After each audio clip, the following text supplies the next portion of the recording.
Welcome to another show. I just saw the new Ant-Man and the Wasp and want to give my 2 cents worth. Of course there will be spoilers, as with most movie reviews. First of all, the visuals are spectacular and nothing like you've ever seen in a superhero movie. The film opens with Scott, played by Paul Rudd, narrating how things are going since his last adventure. It turns out that he's at a book signing reading to a crowd that's there to buy copies of his book.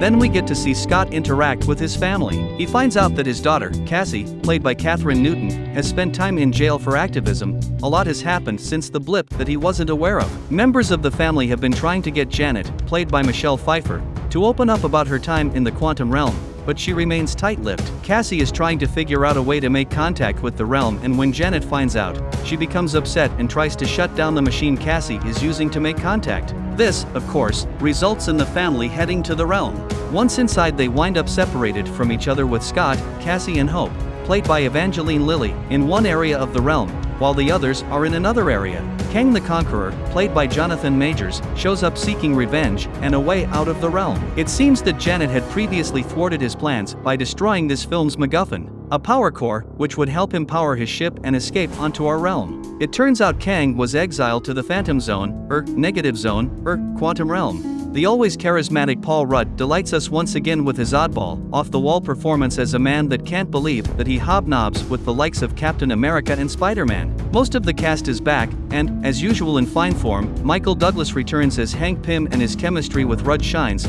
He's kind of Obi-Wan to Rudd's Luke, the wizened sage, the aged mentor, if you will. It's always fun to watch those two play off of each other. As always, the pacing is good and the movie never lacks an adventure, and, yes, takes us to where no other Marvel movie has gone before. One of the stranger elements here is that Earthlings have to digest some kind of gooey liquid ooze to translate the language and understand what the beings in the realm are saying. As with any film that has an overstuffed cast, certain characters will shine and certain ones will be pushed to the side. Majors is excellent as Kang, and we do feel a true menace in his performance as he seeks revenge on those who exiled him. However, one flaw that keeps popping up in superhero movies is that, lately, the characters are so powerful that it's hard to tell what their limits are, making the obligatory fight scenes hard to invest in. There needs to be some sense of peril, and we just don't get that lately.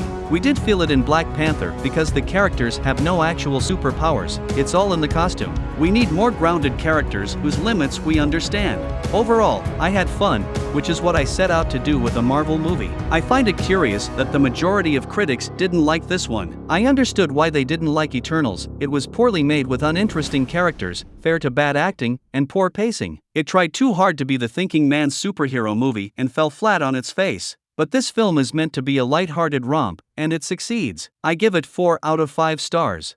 What about you? Have you seen the new Ant-Man movie yet? Did you like it? Do you agree with my review? Let me know what you thought in the comments section below. If you haven't already, please subscribe to my channel. Check out my Carl Vincent Vampire Hunter franchise, also in the comments below. And, until next time, this is Andrew in for Kevin Given saying live long and prosper. May the force be with you and keep reaching for the stars.